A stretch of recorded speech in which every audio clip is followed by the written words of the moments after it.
And we're going to begin with the Paycheck Fairness Act that has been introduced by Senator Murray, and I would yield my time to Senator Murray. Well, thank you very much, Mr. Chairman. You know, women across the country have been shortchanged far too much for far too long.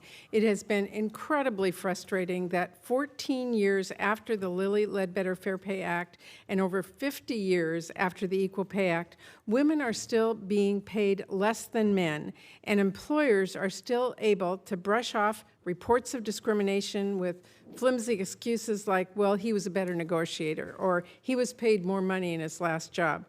The result of that is a wage gap today of 77 cents on the dollar.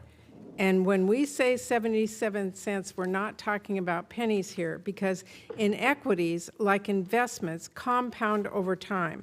When women are paid less hour after hour, year after year, a lifetime spent working under the wage gap cheats women out of a life-changing amount of money. In fact, some women of color who face pay discrimination that is even more severe, the wage gap will rob them of over $1 million by the end of their career. Women are literally paying the price of inaction here, and the cost is sky high.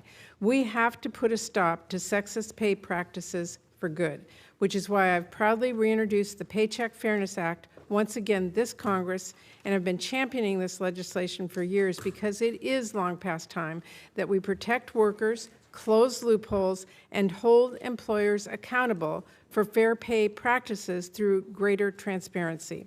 And critically, we have to limit the use of previous wage history in the hiring process, because otherwise we are just letting employers lock in pay discrimination, and we're just letting the pay gap follow workers from job to job to job. This bill shouldn't be controversial.